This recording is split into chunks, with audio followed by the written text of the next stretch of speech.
안녕하세요. 법률가를 위한 인공지능 중급편 강의를 시작하겠습니다. 저는 카이스트 기술경영학부 기술경영전문대학원의 김병필입니다. 중급편 강의에서는 지난 시간에 배웠던 기초적인 기술 내용을 바탕으로 해서 구체적으로 어떠한 분야에 응용을 시킬 수 있을 것인가를 중심으로 설명을 드리고자 합니다. 첫 번째 강의에서는 분류 문제라고 하는 주제를 다뤄보려고 합니다. 이 분류 문제라고 하는 것이 무엇이냐? 인공지능, 특히 기계학습으로 풀 수 있는 문제는 크게 나누어 보면 생성 모델과 예측 모델 이렇게 두 가지로 구분할 수 있습니다.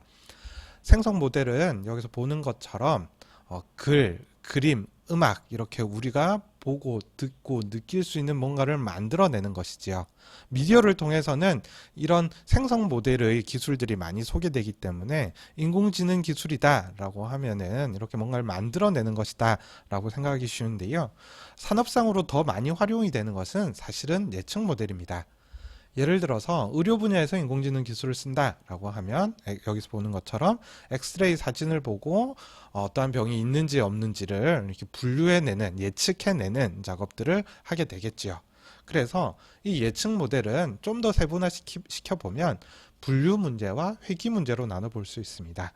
분류 문제는 방금 본 것처럼 어떤 사람이 병이 걸렸는지 안 걸렸는지 이렇게 어떠한 범주에 해당하는지에 대해서 판단을 하는 것이지요. 지난 시간에 말씀드린 것처럼 스팸이 인지 아닌지를 나눈다든지 아니면 새로 올라온 기사를 보고 이게 어떠한 주제에 관한 것인지를 이렇게 어떠한 범주에 해당하는 것인지를 나누는 것을 우리가 분류 문제라고 합니다. 이에 비해서 회귀 문제는 출력된 값이 연속된 값인 경우를 말합니다. 예를 들어서 아파트 가격을 예측한다 라고 하면은 그 가격이 연속된 값일 것이고요. 주식 가격을 예측한다 라고 해도 마찬가지일 것입니다. 그런데 지금까지 인공신경망으로 잘 풀 수 있는 문제는 대부분의 경우에 분류 문제에 해당합니다. 지난 초급편 강의에서 보여드렸던 이 표를 기억을 하실 텐데요. 여기서 보는 것처럼 인공지능이 지금 잘 풀고 있는 문제들의 목록입니다. 그런데 첫 번째, 이메일을 보고 스팸인지 아닌지 구별하는 것. 이것을 우리는 이진 분류, 스팸이다 아니다 이렇게 두 가지 중에 하나로 분류를 하는 문제를 풀고 있는 것이라고 할 수 있고요. 음성을 듣고 받아쓰기를 하는 것, 이런 음성인식 기술 같은 경우에는 아니 이게 어떻게 분류 문제인가 라고 생각을 하실 수 있는데 음성이 있으면 그 음성이 이제 컴퓨터에 저장되어 있는 단어 사전, 예를 들어서 단어 사전에 10,000개의 단어가 들어가 있다라고 하면은 그 10,000개 중에 어떠한 단어에 해당하는 것인가를 분류해내고 있는 것입니다. 이것은 여러 가지 중에 한 개로 분류해내는 것이다라고 해서 다중분류라고 부르고요. 기계 번역, 영어를 중국어로 번역한다 혹은 반대의 경우에도 결국은 단어 사전에 어느 단어에 해당하는 것인지에 대한 다중분류를 수행하고 있는 것입니다. 광고를 보여주고 사용자 정보가 주어졌을 때 클릭을 할 가능성을 예측을 한다. 이 역시 클릭을 한다 안 한다 라고 하는 이진 분류 문제라고 볼 수 있고요. 어떤 이미지와 그 주변에 있는 물체에 대한 레이더 정보가 주어졌을 때 주위 차량의 위치를 파악하는 기술, 이것은 자율주행차의 핵심적인 기술이 될 텐데요. 이 경우에는 어떠한 물체가 있느냐 없느냐 어떠한 물체이냐에 하는 것이기 때문에 다중분류 문제를 푸는 것이라고 볼 수가 있고요.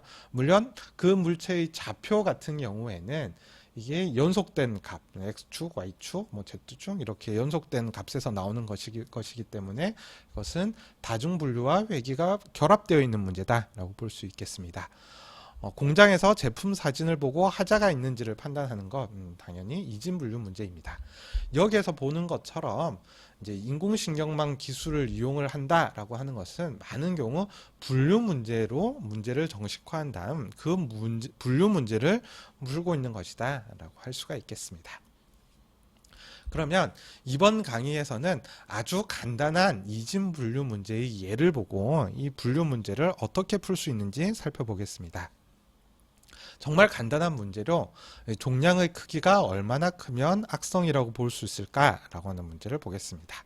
이 샘플 데이터는 정말 간단하게 이 종량의 크기가 0이면 양성, 1이어도 양성, 2일 때까지 양성인데 3이 되면 악성이고 4가 되어도 악성이다 라고 하는 데이터가 있다고 생각해 봅시다. 이 그래프를 그려보면 0, 1, 2일 때는 0이 나오고요. 3, 4일 때는 1인 이렇게 그래프로 그려볼 수 있겠습니다. 사람이 보면 매우 간단히 알 수 있죠. 2보다 작거나 같을 때는 양성, 그리고 3보다 크거나 같으면 악성. 그런데 선형회귀 공부할 때 봤었던 것처럼 컴퓨터는 곧바로 이 기준이 뭔지 파악하기 어렵겠지요. 그러면은 이제 우리는 어떠한 가설을 세워서 이 가설을 통해서 이 데이터를 설명하고자 할 것입니다. 그러면은 기초편에서 배웠던 선형회귀로 가설을 세운다면 y는 ax 플러스 b 그래서 a 값, b 값을 찾게 되겠지요. a 값, b 값을 찾아보면 그래프가 이렇게 나옵니다. 그래서 2일 때는 숫자가 이렇게 0.4 이렇게 나오니까 숫자가 작고 3일 때는 0.8 정도 나오니까 숫자가 작으면은 양성이고 숫자가 크면은 악성이다 라고 나름 설명할 수 있지 않을까 라고 볼 수도 있겠지요. 하지만 이런 선형회귀 문제는 이런 선형회귀 가설은 분류 문제를 푸는 데는 정확히 좋은 방법이 아닙니다. 그 이유가 무엇이냐? 예를 들어서 이렇게 10이라는 아주 큰 크기의 악성 종양이 추가가 데이터셋에 추가가 되었다라고 생각을 해봅시다. 그러면은 이 그래프의 모양이 달라지게 됩니다.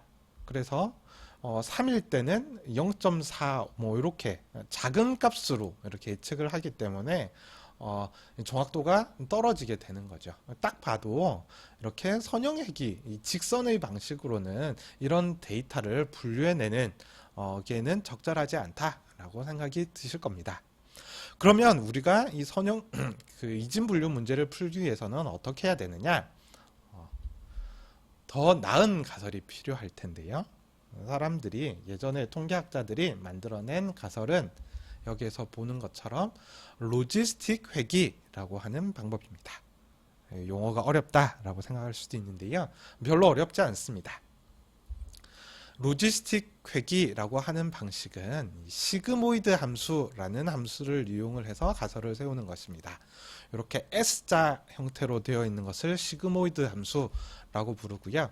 시그모이드 함수 중에서 여기 1 플러스 2의 마이너스 x분의 1이라고 하는 함수를 로지스틱 함수라고 부릅니다.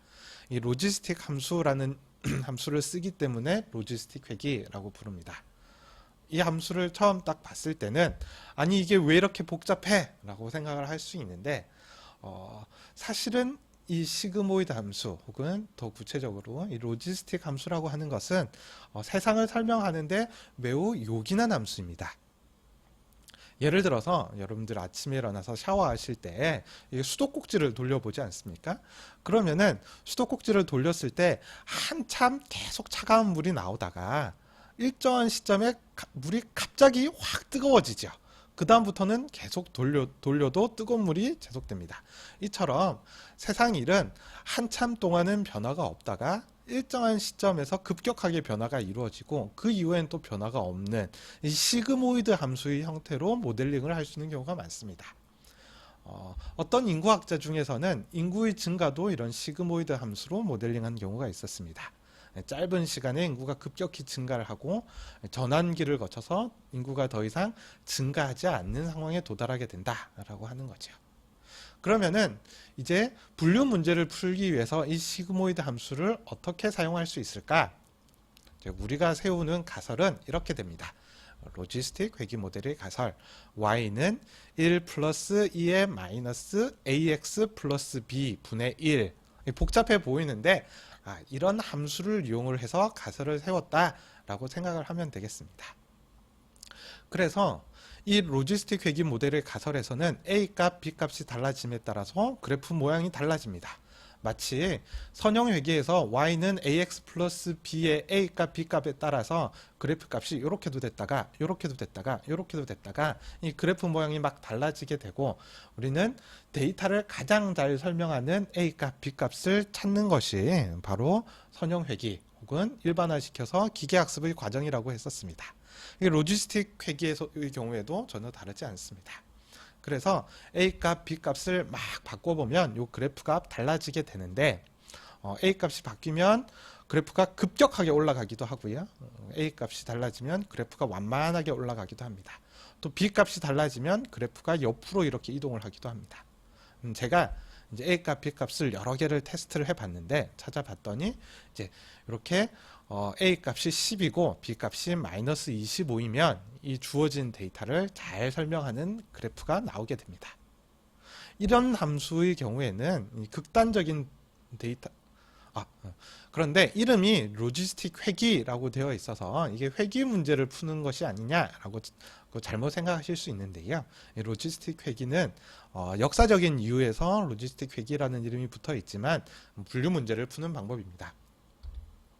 그래서 이제 그 앞서 설명드린 것처럼 이 크기가 10인 굉장히 큰 악성 종양인 데이터가 추가되었다고 하더라도 이 그래프 모양에는 전혀 변화가 없습니다.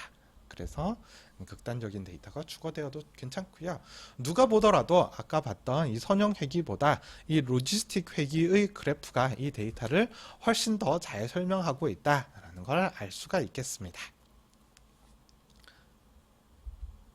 그러면 이제 우리가 해야 될 일은 무엇인가요?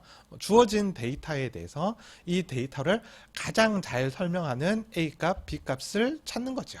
제가 미리 찾았을 때 10, 마이너스 25 이런 값이 나왔었는데요. 이 데이터셋이 달라지면 A값, B값이 달라지겠죠. 그래서 이 데이터에서 A값, B값을 컴퓨터는 일단 겐또를 찍어서 그러니까 일단 모르는 값에 대해서는 랜덤하게 A값, B값을 정한 다음에 그 값을 조금씩 바꿔보면서 이 데이터와의 오차가 최소화되는 값을 최소화되는 A값, B값을 찾는 과정을 거친다고 했었습니다.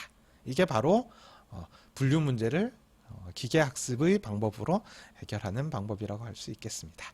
다음 시간에는 요거보다는 조금 더 복잡한 데이터를 가지고 이제